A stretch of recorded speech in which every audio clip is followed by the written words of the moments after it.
And here we go. Hey everyone, it's Dave here.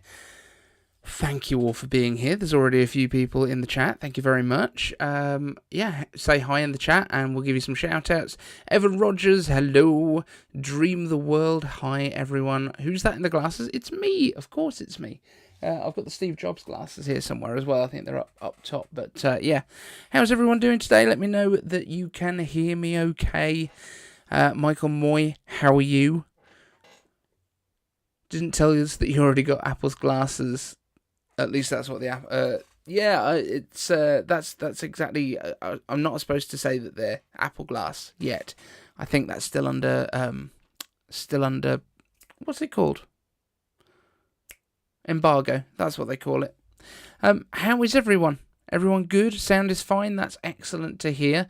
We're using the Ozbot little camera again that moves around and follows me when I move around the room, which is quite good. Gives you kind of center stage on a Mac Mini, especially if I go over here. No, it's decided to give up now.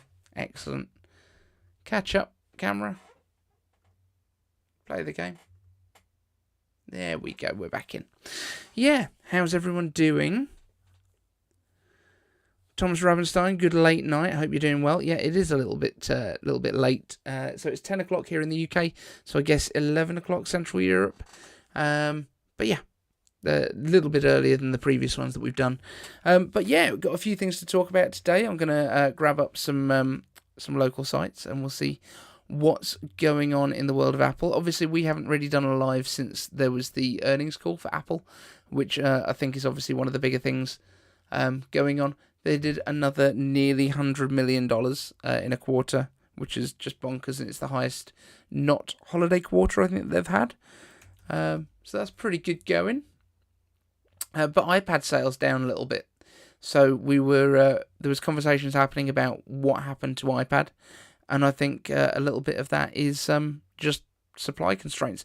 Oh, Evan Rogers straight in with the super chats. Thank you very much, sir. So we'll get straight to your question. So, what do you think of the Apple self-service repair? Those are some crazy machines. Yes. I don't know if anyone's seen, actually today, there's a video that's gone up with Sam Cole and Luke Miani's come around to help him fix his iPhone display.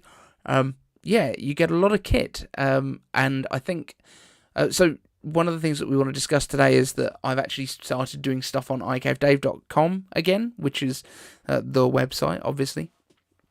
And, yeah, we shared Sam's video about the fact that he got this stuff arriving and the cases with all the repair equipment, and it's a lot. It's like £79 of equipment to replace an iPhone screen, and I kind of basically came up with the concept that this is probably why Apple didn't want people doing it themselves, because it's a lot. To do the job properly, you need a lot of equipment. You don't just get like 2 spudgers and a guitar pick and a pentalobe screwdriver and call it a day for replacing an iPhone screen properly, because you want it to be waterproof still, you want it to still have all of the other stuff, which is why you get like nearly £80 of equipment shipped to you when you want to repair an iPhone using Apple stuff the proper way. And I guess the fact that they're shipping all this stuff is just kind of to show off how much work goes into actually fixing stuff, as opposed to the way that people assume that it's kind of just this easy, they're just swapping out the screen for something else that costs like a couple of dollars, and that's the case. So yeah, I think Apple's self-repair service is very much designed to kind of tick a box more than actually have people doing their own stuff. It's also not a lot cheaper than doing it through the apps, through the Genius Bar, of course. And I think the reason for that is that it's not designed to be an alternative to it. It's designed for if you can't get to a Genius Bar, if you can't get Apple to do it for you, then this is like the best alternative, I guess. So yeah, that's kind of my thoughts on it. I think that's probably what Apple is thinking there as well. So let me know your thoughts down in the comments section as well, of course. But yeah, that's my thoughts on it anyway. Michael Moy, Warren Buffett continues to buy Apple shares. Well, who can blame him? They're doing okay right now. They're not doing a bad job.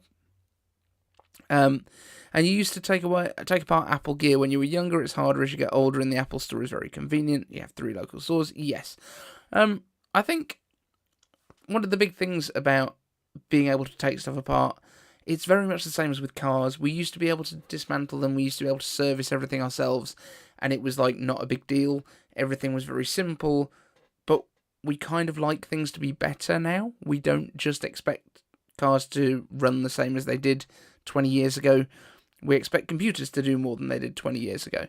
And the fact that these things are difficult to take apart, like phones, are a tricky thing to dismantle and put back together in an effective way, I think it's okay. I don't think we should expect to be able to do everything ourselves. And I think there's actually an aspect of it where, and I hate the idea that I'm against this right to repair. I'm not against the right to repair, but I want to be practical about it. I don't think that we probably should just be pulling stuff apart and assuming that we should be able to fix it when it is so much more complex and it does so much more than it did. Like, if you spilled, if you went out in the rain with a phone 20 years ago, your phone's probably toast.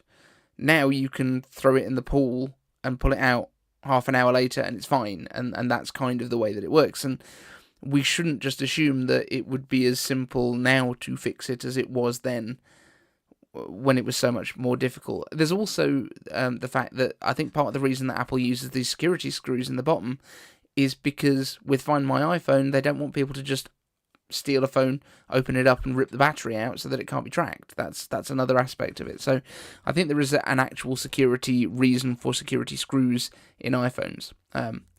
Unpopular opinion, I'm sure.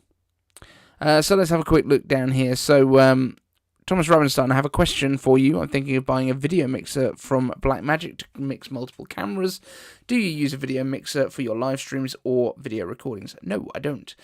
So all I use is actually OBS, which is the kind of live streaming software, and you can basically set up your scenes beforehand with multiple cameras, which could all be iPhones. At the moment, I'm not streaming on an iPhone. What I'm streaming on right now is this OBS camera, which, let me just grab the box so that you can see what it looks like. Because I am... Whoa, come on back down here. I'm over here. Hello. So it gets a little bit confused if you disappear off camera, but this is what we're using right now. Let's just make sure that that is tracking me again. I think it is. There we go. Cool, so this is the camera that we're using right now, and I've got to be honest, I'm really impressed by it, apart from the fact that it's just disappeared off the side. But yeah, it's really, really nice. It's been working great for me. We've used it in a few of the videos as an extra angle. It does need a decent amount of light, but, it's a small camera sensor. But it does 4K, and it tracks you automatically, so it's basically... it's basically center stage, but added to this, and rather than cropping into the image, it's actually physically moving the sensor around, so it's getting all of the data. So I think it's a pretty good bit of kit. But yeah, in terms of video mixers, I don't think it's something you need. As I say, you can set up all the scenes in OBS. It makes life really easy, and you can set up transitions between them. It's what most sort of video game streamers use, as far as I know. Yeah, you can do quite a lot with it. It's pretty good, and it's free. So it's worth having a try of that before you head over to buy physical hardware, I would say. So, Evan Rogers, the repair tool set costs $1,300 if you don't return it. That's a great deal for an independent repair shop. Yeah, it is actually. But you've got to remember as well that that toolkit is for a single iPhone model. So it's not going to include all of the different inserts for all of the different iPhone models. It's going to include just the one. So you would need to buy a lot of the other inserts, or find a source for those somehow. Apple is not going to sell you them individually. But imagine being able to set up your own repair shop for $1,300 in capital costs, and your customers will pay for all the parts and labour. Yeah, I mean, it's great equipment, and I'm sure Apple actually probably sells the individual pieces, but just not if you rent it. You can actually buy the tools, I think, from Apple. But yes, and it is what the Genius Bar uses. However, having seen Luke and Sam trying to do it, it doesn't seem like it's still very simple. They managed to delaminate the touch glass away from the screen itself on the one that they were trying to fix, which made it a little bit harder. So, yeah, not ideal. Brandon L., you're right. Unfortunately, it's harder to repair any gadget now than it was 20 years ago. It's really easy to open a 2005 iMac. It's much harder to open a 2012 or newer. Yeah, it is. But that's okay, because they also don't break as easily. And they're not, they're not unreliable. There's stuff in there isn't designed to be serviced, whereas with those, you would pull it out because you've got a spinning hard drive, which is likely to fail a lot quicker than an SSD, and there's an awful lot of changes that the devices themselves are more reliable. So, in theory, you shouldn't need to open it up, and if you do, then it's going to be more involved, but that just is what gives you a better product in the first place. I think that's a fair trade-off, and if people don't like that, then other computer brands are available. WB Fine Woodworking with Don Bullock. Hello, how are you? Back in the day of the Apple II computers, the tops just lifted off really easily. They were held on by Velcro. I remember opening them up to punch the chips down because they would loosen up from the heat. Yeah, they certainly were, and I think one of the things that Steve Jobs and Steve Wozniak, very early on, sort of argued about was how open the hardware should be. Should you be able to add your own boards into it? Should you be able to upgrade it yourself? And Steve Wozniak did put stuff in there, and then I think once the Macintosh days came, I think Steve Jobs locked it down a lot more, and there was a lot less customizability available there. But yes, so we've got to the end of the comments just for the moment, so I'm just going to take a few minutes to let you know what we're doing with iCaveDave.com. So today I've done a few things. We've set up SSL on it, so it's actually properly secure now, and the way that it should have been in the first place, but I'd never got round to it. And over the past couple of days, what we've been doing is sharing some other YouTubers' videos and putting a little bit of commentary around that so that people can have a look at my thoughts and perhaps discover some YouTubers that they're not aware of at the moment. So that's the idea of the site, is basically to share a kind of curated version of what I watch on YouTube, along with a little bit of my kind of feedback on what they're addressing in the video. So, for example, Luke Miani, where he's taken a 5K iMac and turned it into a studio display, essentially, even down to the fact of adding a new webcam so that it works over USB and basically works as an internal webcam. So we've shared that. I've also shared the Sam's first video where he got those tools, and we were just like having a bit of an unboxing experience of how massive these things are. They're all absolutely pasted with warning labels and stuff because you've got crush hazards, you've got heat, you've got sharp edges, you're going to have glass flying around if you're replacing broken screens. So, they're kind of discouraging people straight away from actually doing these things.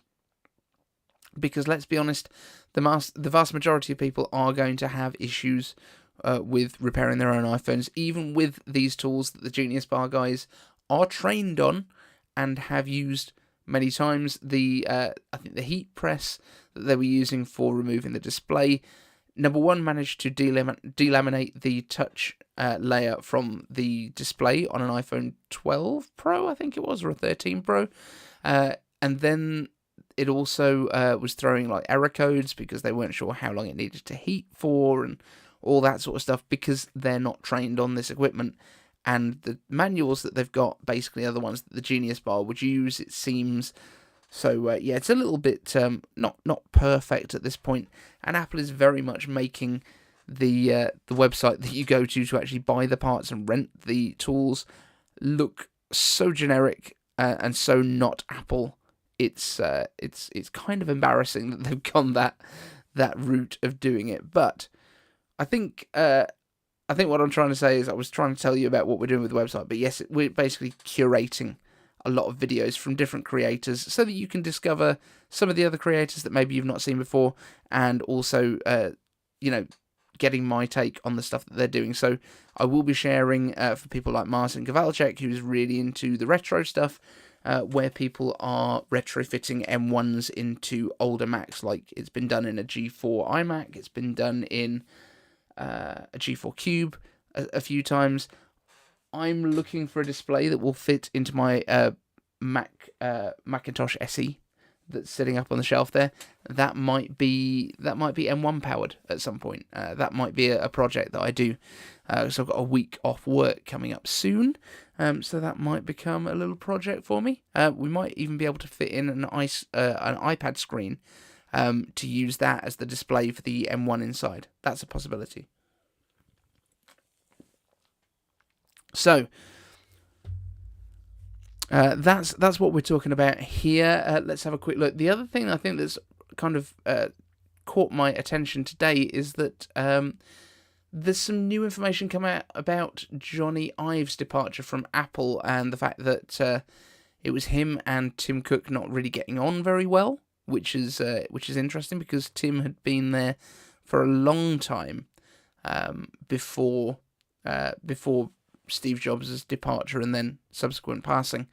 But this book seems like it's going to be quite negative about Apple, based on the title being "After Steve: How Apple Became a $1 trillion Company and Lost Its Soul."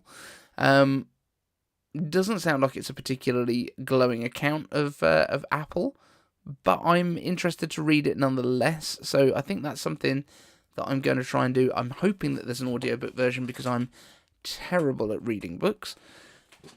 Like, I can read. That's not the issue. It's purely a fact of my attention staying on things and finding the time to physically do it. Evan Rogers, we've got another little comment here.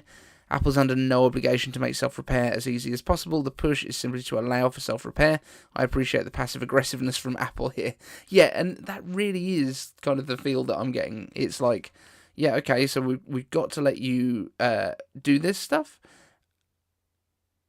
but let's show you how much work we put into it in the first place. And I don't think it's even that much passive-aggressive. I think it's more of a case of, look, there's a reason that we have been insisting on doing these repairs, and it's because we will actually do a good job of them. I've seen the repairs that have come out from, like, corner shops and independent repair shops, and it's not everyone, but there's a lot of them that are really not good at what they're doing. The displays aren't stuck back on very well. I've done replacement displays as well myself, and replacement batteries and things like that. Quite happy to do that on like iPhone 5s, iPhone 6s, iPhone 7s. Once they start to become water resistant, and certainly more with the with the Face ID, I've kind of shied away from it a little bit. But yeah, it's a daunting task, let me put it that way. But iPads replace stuff all the time. So I think I mentioned this before on the live streams, but we bought 2 of the iPad base models as soon as they came out last year, and intentionally for Christmas, and then not necessarily for Christmas. They ended up getting them a little bit before. But on Boxing Day, the first one of them got the touch panel, the digitizer, got cracked, smashed, annihilated, pretty much. And obviously, because it was Christmas, it was very difficult to get stuff shipped. But I was able to replace that with one from eBay, and I think the entire replacement cost me like £27, £27, which I think is a real bargain compared to if it was a laminated display, and I would have had to replace the LCD as well as the touch panel. That would have been probably at least over 100, 130, 140, 180 probably at Apple. So let's see. Evan Rogers, to be fair to Cook, Ive's most important job was to finish Steve's last dream, the new campus. By all accounts, it's an architectural and engineering and design marvel. Yeah, the tolerances on it are like on an iPhone. Like, the doors like close perfectly together. You can't see the seams when they close and things like that. It's very, very over-engineered, if anything. But he also was working on Steve's yacht, which I don't think was completed before his death, but I think his widow, is it Lorene? I think it's Lorene Jobs who has use of the yacht now. And it's a beautiful thing. It blows away what Bezos had made. Tech companies are internally messy. It's hard to complain about Tim Cook. I have some complaints from the consumer perspective, but they've fixed many of them. It took a while, but that's normal. So I think on the Jony Ive subject, and I'm a huge fan of Jony's design language and the way that the products looked, but I also think that he was and possibly Phil Schiller were the ones that were really pushing for the minimal, like removing ports here and there and everywhere, and removing, down to when we got the MacBook, the 2015 MacBook with one USB-C port, and that was all you got, and nobody had even had USB-C at this point, so you could either connect it to storage or a display or power, which is probably too minimal, I would say, for a laptop. So I think that was probably a bit much. I do think that design language was beautiful, though, the minimalism of the physical device and how clean the lines were and the rest of it. However, that should have been the new MacBook Air, to be completely honest. That should be the MacBook Air. What we got as the MacBook Air, excuse me, my nose is very itchy for some reason. But yeah, the MacBook Air that we got should have been like a MacBook. It should have just been the kind of middle-of-the-road one. The MacBook Air should have been that tiny, tiny, thin thing. That would have been tremendous.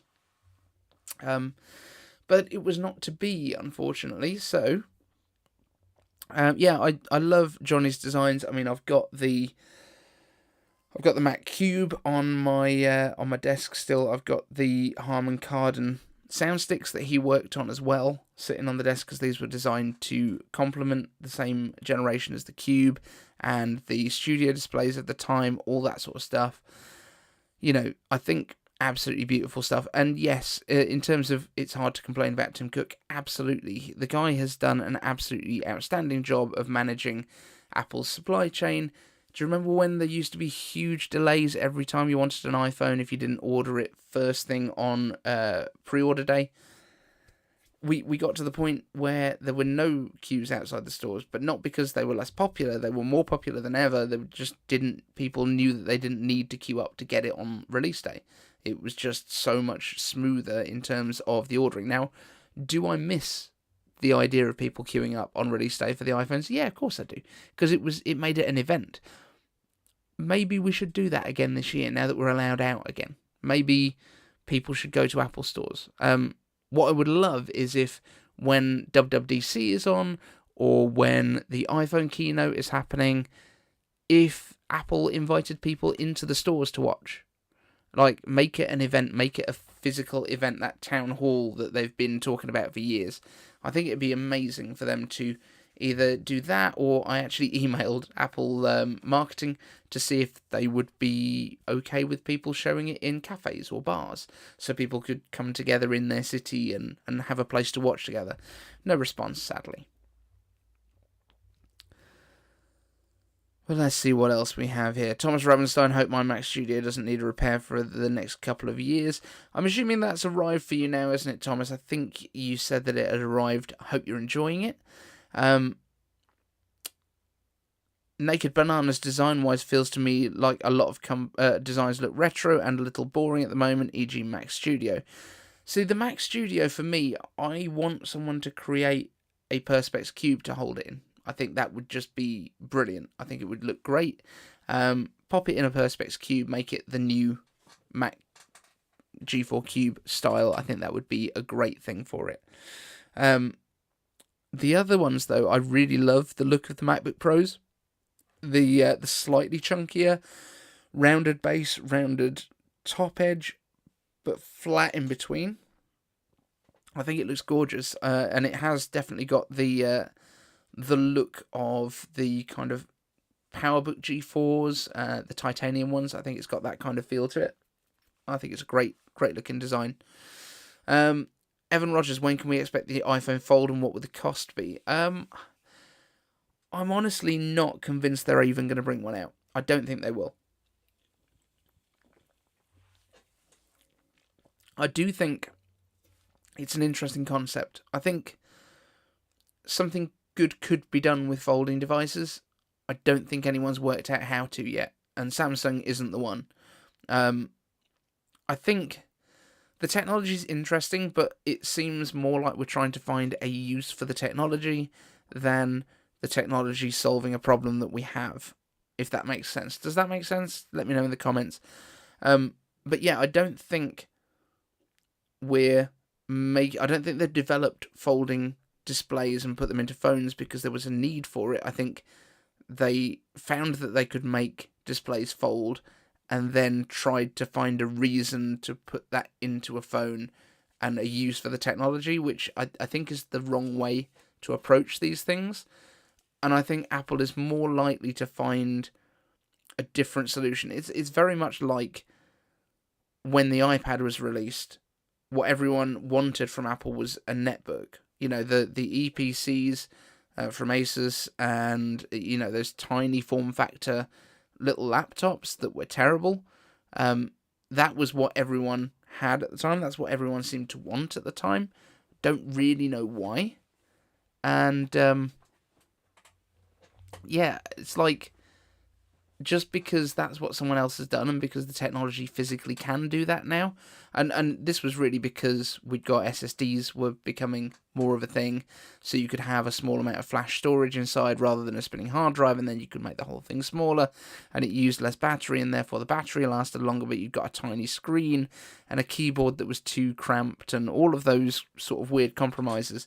And I think that's what the folding phone is at the minute. Like, someone else has come out with one and everyone's gone, oh, what's Apple going to do about this? And I think the answer is nothing, because, like, how many have you actually seen in the wild? I think I've seen one ever, other than on a tech YouTuber's channel. And don't get me wrong, if Apple brings one out and they do something great with it, amazing.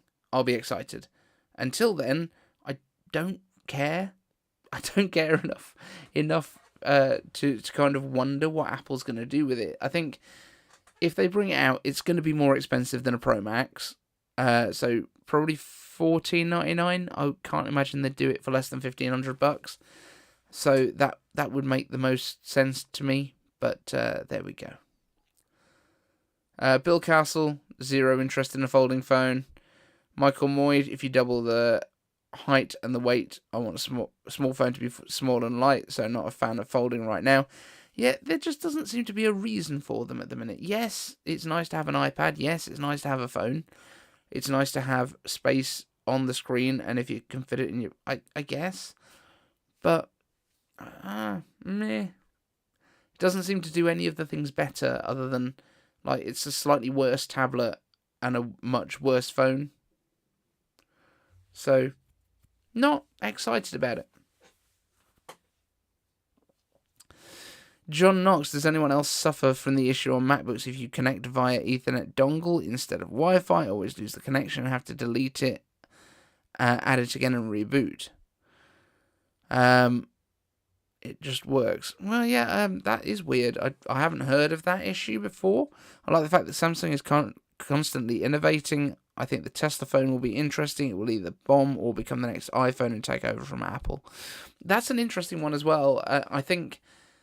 I have a feeling it's got about as much chance as the Amazon Fire phone did. And I don't think the Fire phone was something that inherently didn't have a chance.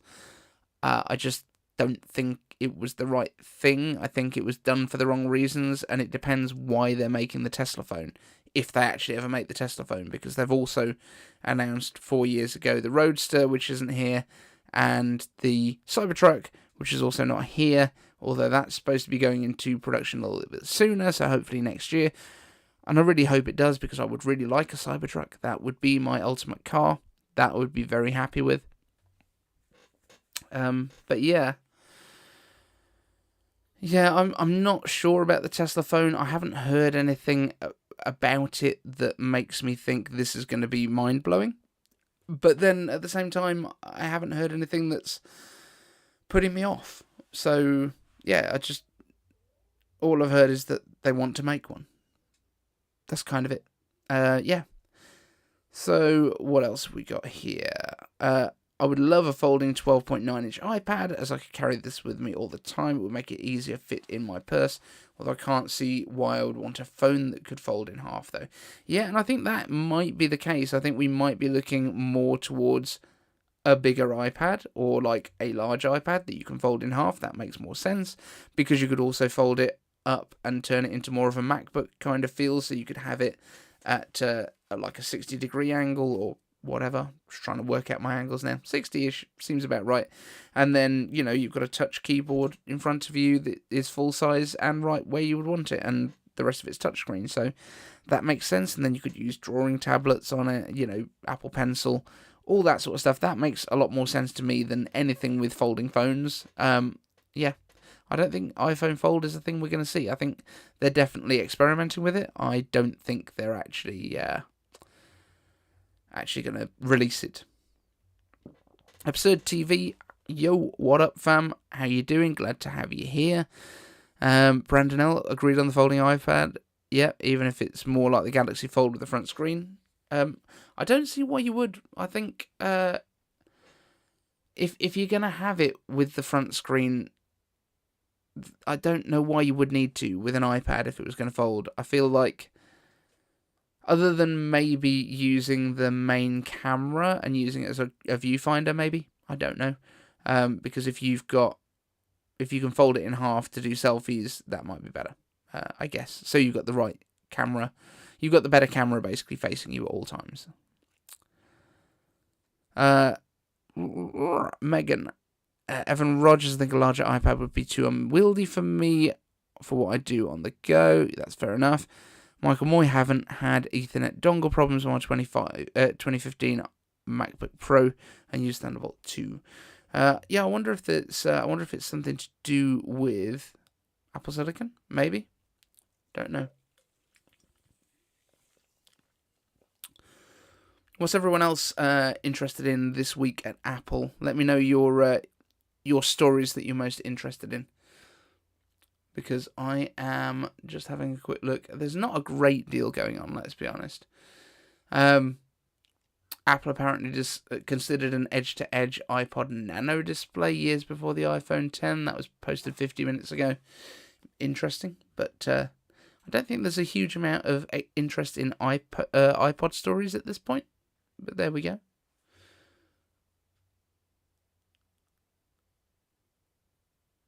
There's really not a lot of news at the moment. You can tell this because all the websites are just full of deals on Amazon. But we are basically just over a month out from WWDC now. Is the iOS beta process broken? Smart things continue to not work properly. I wouldn't know, because I don't really... I've got some smart plugs, and I've got some... I haven't even got any smart lights. I've got a few plug sockets on the wall. But I don't actually have any other smart stuff, really. There's a vacuum under my desk, but that kind of has to run off of... Alexa, sadly. A folding phone trying to be Star Trek tricorder. This is the future of phones. Yeah, RodTech, I'm with you on that. I think we're trying to do it because it looks cool and sci-fi, rather than because there's an actual reason to do it, and that is the biggest problem, I think. But yeah, it's a bit annoying, because I would love for someone to come up with a really good idea for it, but I don't think they are doing. Thoughts on the EU discussions to mandate sideloading? I think it's a terrible idea. And I almost had this sort of concept in my head earlier, that maybe, because Apple, like we've talked about the fact that Apple kind of wants to have control, but not necessarily to have control because they just like to have control, but to have control so that they know that your experience is going to be good. And I have this feeling that maybe they would do something where, instead of like giving you the option to sideload into iOS, they give you the option of just using Android on an iPhone, maybe, like, instead. Like, rather than giving you access to sideload stuff onto their lovely operating system that works well, they would make you suffer using Android on it instead, so you get nice hardware that you've bought from them, and they're done at that point, and let someone else deal with the operating system at that point. Maybe that would be a better way of doing it, because then you would still have the choice. You've bought your hardware, you can do what you want with it, But if you want to use all of the weird, like, insecure apps, then you don't get iOS. You get to use it with Android. I know it's a, like, really out there concept, but it's almost like if you wanted to run crap Windows software on your Mac, you had to boot it into Boot Camp. Like, they wouldn't just allow Windows stuff to run under Mac OS. Let me know your thoughts on that in the comments. That's a bit of a weird take. Let's see what else we've got here. Not going to get it, but what I want is a bigger iPad Pro. Yes, it would be expensive and not for everyone, but I would jump on it. That's from Grain Machine. Now, do we think as well that the biggest iPad Pro should just be called the iPad Max? I feel like that would make more sense. And as I said, I don't know if I said it in my video or if it was just on Twitter, but I think in terms of the iPhone names, we're going to get iPhone, iPhone Plus, iPhone Pro, iPhone Max. I think that would be the ones that we get, because we know we're going to get two sizes this year. We're going to get a small one and a big one, and we're going to get, a Pro version and a not Pro version of both sizes. So I think that would be the less clunky way of naming them.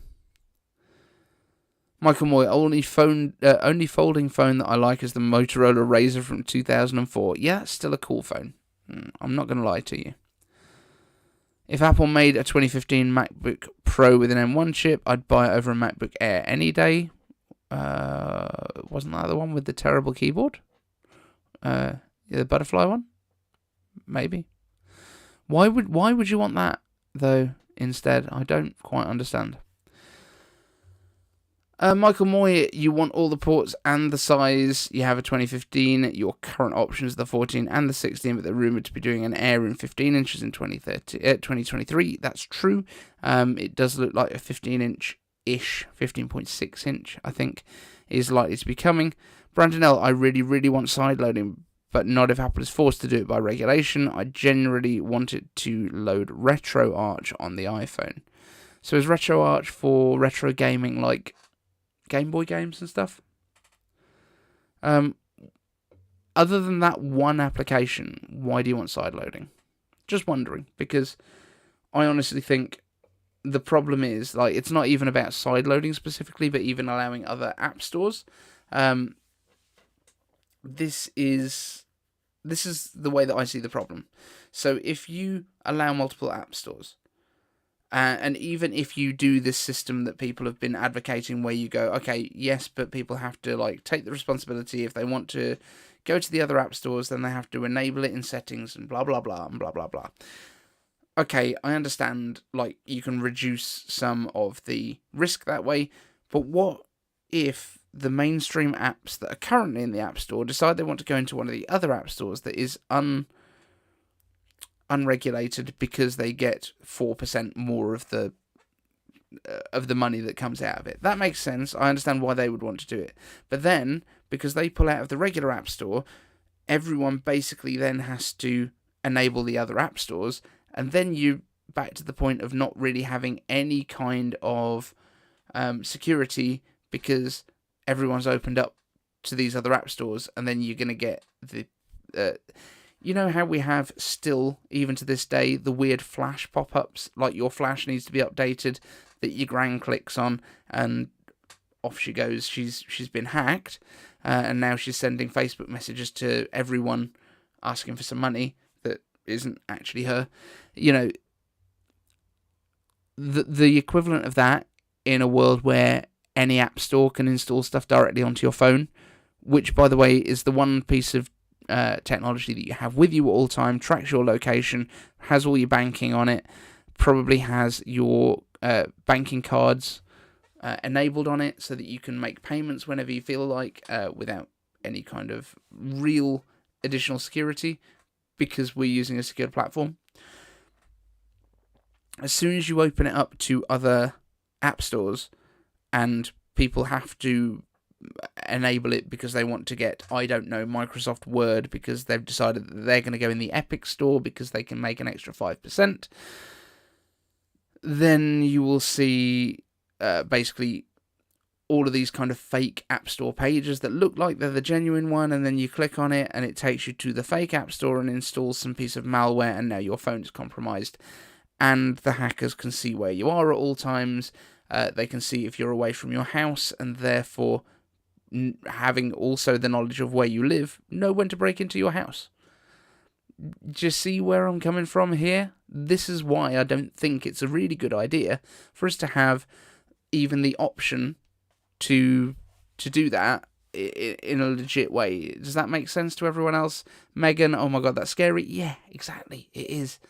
And it means that people like me, and probably people like you guys who probably have to do a lot of the tech support for your families, will get a lot more work to do, because they'll all have all sorts of stuff on their phones, whereas right now it's probably reasonably simple to do. So there we go. Let's have a quick look at the other comments that were coming in while we were going off on that little rant. We're not going to get it. What I want is a bigger iPad Pro. Yes, it'll be expensive, blah, blah, blah. Yeah, we've done that one, done that one, done that one. Right. Can I do a rundown of the next year of AirPods releases? Yeah, sure. We're going to get the new AirPods Pro. I think that's it. If we're talking about within the next year, that's going to be it. I think we're going to be, and I think I've said this again before, I think we're on a 3-year release cycle for AirPods because not that much changes. So we got AirPods 2, AirPods Pro. No, in fact, we got AirPods Pro, then we got AirPods 2, and then we got AirPods Max. And then we got AirPods 3. But then we're expecting to get AirPods Pro this year. And then I would expect we'll get AirPods Max again next year. Because I don't think there's much else that we need to do in that kind of cycle. The only other thing that would kind of come into what I think of as a part of the kind of AirPods ecosystem is actually the HomePod. So let's call it the pod ecosystem. Sure. And I think the HomePod is the other kind of quadrant. If you think of it as Apple's 4 quadrants, the consumer, the pro, the mobile, and the desktop. So you've got kind of the ones that you would use at home, as opposed to out and about generally, would be your HomePod and your HomePod and your AirPods Max, and then your ones for out and about, your mobile version is your AirPods and your AirPods Pro. That kind of makes sense, and it fits into the 4 quadrants. Your HomePod being more consumery, and your AirPods Max being more pro. I think that makes sense to everyone. So I think that's kind of Apple's strategy at the minute. I could see them actually expanding out the HomePod bit a little bit more, but I do think it will also be when we get to having that Apple TV that we mentioned in today's show as well. So Apple TV that's got the speakers built into it, because let's be honest, the worst thing about most TVs that you buy is the speakers. Most people don't use the internal speakers. I think that's the way that we might go with that. But yeah, I think we'll get AirPods Pro this year, AirPods Max next year, and then back to the regular AirPods the following year. So, 2015 MacBook Pro had scissor switch keyboard, USB-A ports, upgradable SSD, Force Touch trackpad. Oh, so it was just before they changed it up. Okay, that makes sense. I still think like the newer ones are better. So I guess those were Retina, but pre-Touch Bar. That would make sense, I think, if my memory serves. Current MacBook Pro doesn't have a USB-A port or upgradable SSD. Michael Moy, moving on to Apple Silicon Max really pushes you into the USB-C ecosystem, and I'm in the middle of transitioning. The touchpad and keyboard on the MacBook Pro 2021 are good enough to not need a mouse or external keyboard. Yeah, the current MacBook Pros, and yeah, I mean, Apple is just blowing away the rest of the competition in terms of trackpads. Have been for years. There's at no point been anything that comes close, I don't think. Sorry for the constant drinks. I'm just trying to keep lubricated for the speaking. RodTech, how good is the AirTag wallet? I really like it. I'm just wondering if it's still on my desk here. Yes, it is. So, Here we go. This was, as I say, a very cheap one. This was about £8. I'm not convinced it's real leather, but it's, you know, therefore vegan friendly. You got my little train pass on the back, and yeah, just got space for my bank cards that I might need when I'm out and about. Although I generally do use Apple Pay. There's a little bit of cash that I keep just in the middle in case of emergencies. For some reason, if my phone or watch runs out of battery, and yeah, the AirTag is quite handy on it. And the reason that I bought this is because I'd lost my wallet, so made sense. And the day I bought it, I found my old wallet, obviously, because that's how the world works. Michael Moy, transition from the 2015 MacBook Pro to the 2021. It's a much better experience, but definitely is a transition. Okay, so you are... Is it the Pro or the Max that you're using now? Let me know. I can't remember which one you were on. It's probably the Max because you like to have a lot of displays for your stocky graphs from memory. But yeah. Is there anything else interesting going on? So... Guo Ming-Chi has been saying that we are getting the body temperature sensor potentially this year on the Apple Watch. Who's excited to upgrade their Apple Watch? Because this year for me it's an iPhone upgrade year, so that's going to be happening. Did the video just stutter then for everyone else?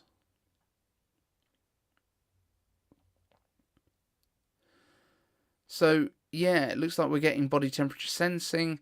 I know there's been confusion about whether this is actually going to tell you your temperature or not, or if it's going to be just kind of giving you an indication of it being high. You know, if it thinks you have got a fever as opposed to, you know, being at a normal temperature. Not quite sure. I'm still pretty convinced that the one that we have right now, the Apple Watch Series 7, is the rugged one. That's basically my thoughts, because I couldn't ever see Apple coming out with the rugged one being like covered in rubber and being like a G-Shock or something like that. That just doesn't fit in any way the kind of thing that Apple would do. It seems to me that they did want to do the flat-sided last year. Brandon L is in the chat saying I would upgrade if the flat-sided design comes. Yep, 100%. I think it will look fantastic. But I think that the flat-sided design is the one that they wanted to release last year. I think this one with the thicker display glass is the one that they were expecting to release as the rugged version, and was probably going to come a little bit later, maybe in the spring this year at the events that we've just had. That's why we had the original delays, because they had to switch from the design that they were ready to take into production to the one that they were waiting to put into production until this one was out of the way. That actually makes sense. This does look, yeah, they said all the way through the event that this has got the thickest glass and it's the most durable that we've ever had. Then they showed people falling off bikes wearing it. That seems pretty rugged to me.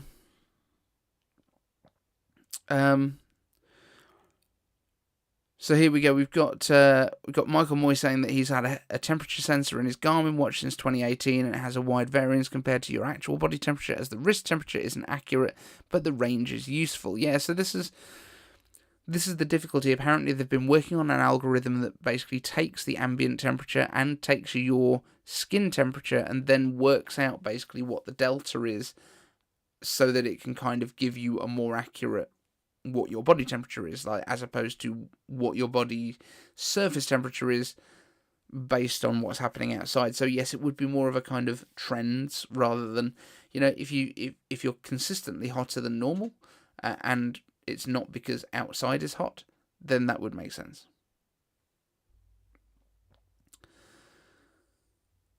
July 4th, 1776, dedicated to the proposition. What's the name about, by the way? I know it's mentioned in Hamilton. That's all I know. Independence Day, right? That's the original Independence Day. Or Traitor Day, as we know it in the UK. But yeah, you'll break your neck before you break your Apple Watch. Yeah, absolutely. They are tough things. I managed to break the display glass on my original, which was the Series 2. the edges, and that wasn't great. I ended up throwing that away, and then I saw, like 3 months after I threw it out, Apple had launched a replacement program because the displays were faulty and cracked around the edges, and that was upsetting for me, let me tell you. Because that would have just been replaced in original. It was a Series 0 in stainless steel, but I got it for very little money. And I think my system has frozen. Hopefully we've... I'm not sure if my system just froze a little bit there for a minute. But let me know if it actually froze for you. Yeah, I was just closing some stuff because I noticed that my mouse was getting a little bit lumpy. Rebellion Day, I like that. That's not too bad as a name. Yeah. Just having a little chat about you Americans abandoning us. You will be back. Soon you'll see. That's my favourite song in Hamilton. But yes. Yeah, I think... let's have a look. Let's have a look what else we've got here. Sorry. When do we think there will be an Apple electric bike? Do you think that's possible? Apple Car is in the pipeline for 2023 to 2025. Do you know anything? I know nothing about the electric car actually coming. It looks very much like that's been horribly delayed, and it looks like they laid off a lot of the team that were working on it as well, which is not ideal. However, I think Apple bike, like an electric bike, would make sense for Apple. Like it does make sense. It is the sort of thing they do. An electrical assisted bike as well, rather than anything else. Oh, here we go. We have got a message from... There we go. Error. YouTube was not receiving enough video to maintain smooth streaming. As such, your videos will experience buffering. Viewers will experience buffering. Hopefully that's all resolved now. I think there was a bit much going on my system. But I think we fixed that now. So apologies if that's what happened.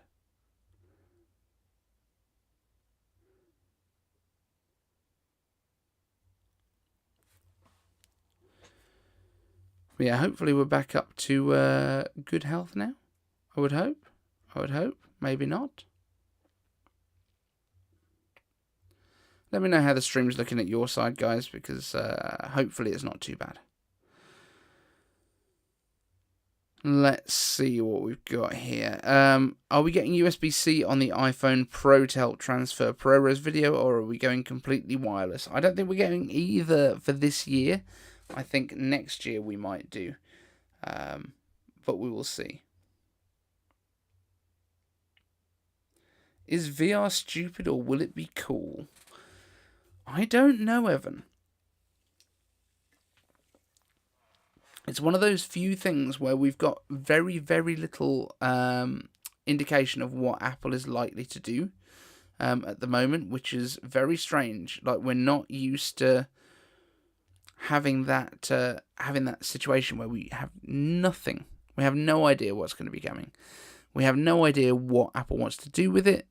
Everyone said gaming because that's what VR has been kind of historically for. VR is for gaming, or it's for potentially like 3D modeling and stuff like that. But I feel like Apple is going to have a different kind of paradigm to it. And if you think what a smartwatch, if there was one as such before the Apple Watch, you had fitness tracker bands, and that was kind of it. And the Apple Watch does do a lot more than fitness tracking. Like, it seems like that is its primary purpose at this point. But there's a lot of information that it can give you, and I think that's good. How do you think Apple will set themselves apart from Oculus for VR? Question Ivy says. I don't know. That's the really tricky thing. I think having the combination of like VR and AR is going to be a big part of it. I think we are going to have external cameras that allow you to kind of interact with the real world through the goggles, through the glasses. We're not going to be at the Apple Glass that we were all hoping for initially. It is going to be a VR style headset. Mixed reality is what they're calling it, or that's what most of the rumors are saying. So it is going to be a combination of augmented reality and virtual reality in different applications. I think it's going to be interesting. Megan says, I think there would be amazing applications in education and medicine for VR, also engineering, etc. I could go on. Yeah, I mean, medicine, Microsoft's HoloLens has been used in the past. It's been one of those big things that they've done a lot of. But yeah, it's just difficult to know which way Apple's going to push it, because they tend to be fairly consumer focused. They're going to be quite privacy focused, so I'd be surprised if, even if you've got cameras on the outside, if you're able to actually make recordings on those cameras, because obviously it could be something that you're wearing out and about and recording people without their consent, and there's a whole bunch of that kind of stuff that might just be on the edge for what Apple considers okay in terms of privacy, and I think that's really where the line's going to be, and what's going to make it interesting to see what Apple wants to do with it, because they are very conscious of privacy. As much as we can say that, oh, they don't care about it because of AirTags, they obviously do, which is why they keep adjusting AirTags and trying to get that right balance between finding your stuff that you left somewhere and not tracking people without their consent, and not tracking stolen items necessarily, because the whole point of it is not to protect you from things being stolen, but, you know. Is the Watch 7 out of stock? I heard it's not on the website. Is that right? Let's have a look. I wasn't aware of that, but let's have a look. I would think it's on there. Watch. Series 7. Buy. Because the watch isn't due to be replaced until at least September time anyway. So let's see. How quickly can I buy one?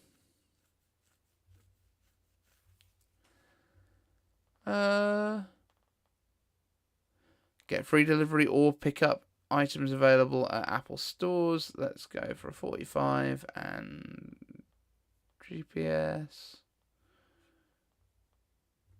Call it 8. Yeah, ships in 5 to 6 weeks, to be fair. So maybe that's the specific model that I've gone for. Let's go without cellular. Still 5 to 6 weeks. Yeah, I think they're just experiencing a lot of different supply chain issues at the minute, and I think that's more likely what it is. I don't think it's that they've discontinued anything. I don't think it's that they're anything other than probably trying to pump out as many iPhones as possible right now. So I think they've taken the focus probably off of the watch a little bit. But it says 5 to 6 weeks. However, you can go in store and basically get them pretty quickly. Oh no, get delivery dates 90210, because that's the only one I can think of. Oh, yeah. So you can actually get them delivered by May the 4th, Star Wars Day. So yeah, they're not out of stock. The cellular ones seem to be a little bit more constrained, let's say. RodTech, do you use the Mac Mini to stream? Yes. The Mac Mini that I edit all of the videos on and do basically everything for the channel on is the one that we're currently streaming on. I do all the editing on it. It's the base stock model. It's 256 gigs of storage and 8 gigs of RAM, and it has had no real issues. So that's pretty good going. And right now we've been streaming for an hour. Let's see what our temps are looking like. So it's actually, this is about the warmest that I've seen it, and it's like running at 56 degrees on pretty much all the cores. Performance cores are running at 64. GPUs running at 55. Efficiency cores at 55. Neural Engine 30. Yeah. So yeah, we are using the Mac Mini. Mac Mini, which is ingesting a 4K video stream from this camera and then downscaling that to 1080 and then re-encoding it and sending it to the internet while I also do a bunch of other stuff in browsers. So I think it's not doing too badly. And this is also the same system that we did the 6-hour stream on. Was it 6 hours we did? Feels like it was longer than that. Maybe was it 6 or 12? I don't know. It's been a long time. But we should do another one this summer, I think. Just not quite sure when yet. But yeah, I think we've been going for about an hour now, just over. Yeah, just over an hour. So we're going to give it another 10 minutes or so. If you've got any more questions that you'd like me to answer for you, that is, you are more than welcome to ask them down in the chat. If you've got a question that you would like me to answer and we don't get to it on this show, then pop it in the comments section. Seems like the stream health has now gone back up to being good, back up to excellent, which is nice. It's resolved all of the problems that we had, which is good. Just as we're about to finish. But yes, suggestions as well. Who should be my YouTube arch nemesis? I think that's going to be an important thing for me going forward. As I've mentioned on Twitter earlier today, the time that this channel grew the fastest was when I was competing with Tech Hyped to be the first to 10k. He was on about 6 or 8k. I was on about 3k, and we won. So I think it's important that we get an arch nemesis, because that seems to grow my channel much quicker. So if you can suggest who I should have beef with and some sort of reason. I think the suggestions that I put out earlier were Saran, obviously, because Saran's great. Mr. Beast, you know, if you're going to punch up. Blippy, who is one of the more annoying children's entertainers on YouTube, and Ryan's World, which is the most profitable YouTube channel on the planet. So let me know if it's somewhat one of those. Evan Rogers says Saran. I think just for the fact that he didn't bother turning up for this live stream, that probably qualifies him quite well. And what do we need to argue with Saran about? Because he's just under 10k. We're like 10,700, but at the minute I seem to be just hemorrhaging followers instead of gaining them, which is not ideal.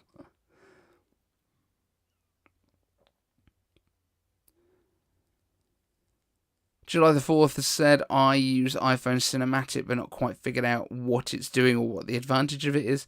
Yeah, it did seem like it was just doing stuff that it already did, but just a bit more extreme version of it, using the computational stuff to blur things a bit more.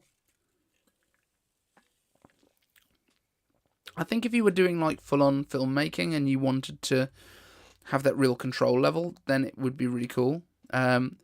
Question Ivy says, I update. Now, he did retweet me yesterday, so and that got a lot of traffic over to iCaveDave.com, where we're doing the stuff I was mentioning earlier about kind of sharing other people's videos. But yeah, I could beef with iUpdate, especially because we're kind of friends with John as well. That would be quite funny. Maybe I could drop them a message for their voicemail thing. That'd be quite cool. But I mean, Sam seems like a cool guy, but that's fine. It's not that Saran doesn't seem like a cool guy. Like, I've chatted to him a lot more than I've chatted to Sam. But we need to work out what I'm going to call these people out for. What's their bad take that we need to call them out for? Sam is literally the worst. Okay, Evan. In what way? I mean, I know he's always being chased by the police on his videos. Sam is the worst. Okay. I don't think Evan is keen on Sam. That's the feeling that I'm getting.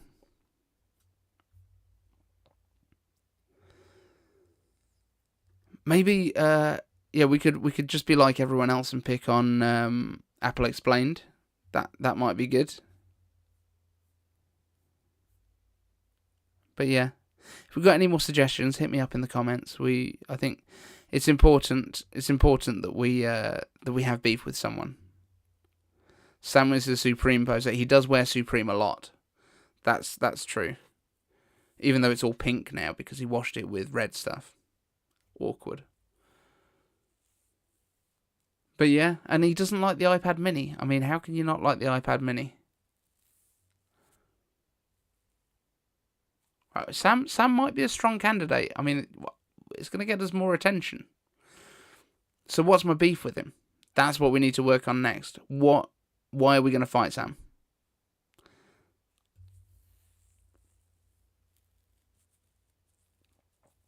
Does he have more passionate audience than we do? That's the other issue. I don't think he does, because you guys are right here, and he doesn't live stream. Does he ever live stream? I don't think he does. iPad mini beef. I mean, we could do iPad mini beef, but that seems to be covered by John already. We've got the fact that he didn't know what a capacitor was. That was amusing. When he was on with Luke, and he didn't realise that if he opened up his Mac that he could electrocute himself, even though it wasn't connected to power, because the power supply and the capacitors would still hold charge. That was interesting.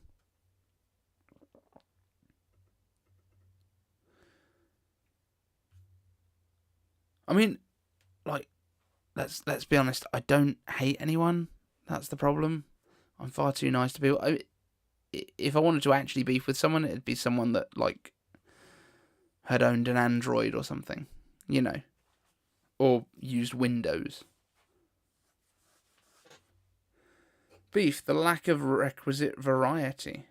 Okay. Honorary ginger. Oh, I mean, we're getting some ammunition now. This is getting maybe a little too personal. But yeah, I'm now just sitting here reading your stuff because it's far more entertaining than what I was doing. So anyway, guys, I've got a bunch of stuff to finish reviewing. We've got Joby have sent us over some microphones, so that's going to be coming up. These are their Joby Wavo Air lav mics. Wireless lav mics, so you get a pair of those. I've got the projector, which we've unboxed now, and it actually comes in a backpack. Whoa. A projector with a backpack, so that's pretty good. Marquez beef. Oh, we could have a Marquez. We could have a beef with Marquez. Thomas Rabenstein, you're too smart to hate anyone. Well, I don't want to hate anyone, but yeah, I mean, Marquez has just come up on Twitter here, because he's off to the Met Gala. Because that's how he rolls. What about an Apple Action or professional camera? So, Christian, I love the idea of a professional camera. I think Action camera, they're kind of... Maybe that's what the next iPod should be. If they were to do another iPod, maybe it should have like an Action camera kind of feel to it. Go with that wide angle. Maybe you put center stage on the front camera, like on the main camera, so that you've got the option of going wide angle or straight in, or it can follow stuff automatically. So it would be like a TikTok monster. I don't know. Maybe that's a potential. But something that tracks really quickly. So actually, maybe it captures everything, and then iMovie can kind of bring it in and make it track quite automatically. That would be quite cool. But yeah, I know that the like mini action cams are kind of cool, but I can't. Apple doesn't, and I've said this before, especially when we were talking about gaming and stuff. Apple doesn't create single use or like specialty devices. Like everything is generalist, right? So they don't create a gaming Mac, because if they did that, it would be like saying that you were getting a video editing Mac, and if you wanted to edit a Word document, you had to go to a different system. Like, it doesn't make sense, because the power's all there. You just apply it to different things. And I think the same would be said about Apple's cameras. Like, you've got good cameras on the iPhone, you've got good cameras on the iPad. You can use the iPad to control iPhone cameras if you use the right apps. So I don't see them doing that, but again, don't rule it out, because who knows? They could do anything. But I just don't see them going down the route of being very specialist in hardware where it can be used for multiple things. That would be my only thought there. But yeah, I'd love to see a more professional camera with like a big sensor, and like interchangeable lenses, maybe. But I don't see them doing it on an iPhone, and I don't see them doing just a standalone camera because they already have really good cameras in a lot of their other stuff. It's a different kind of camera, but who knows. Anyway, guys, we're going to wrap it up, I think. Thank you so much for being here. Thank you so much for watching. Let me know what you think the video quality is like on this little camera up here, this tracking camera. Is it still going? Yeah, it's still following me around. So that's pretty cool. It's like center stage, as I say, but physically moving around too. And I think it's pretty cool. It follows me up, follows me down. Yeah, it's good. Cool. Thank you all for being here, guys, and let me know if there's anything you want me to talk about in tomorrow's show, and we'll see you later. Thank you so much for being here.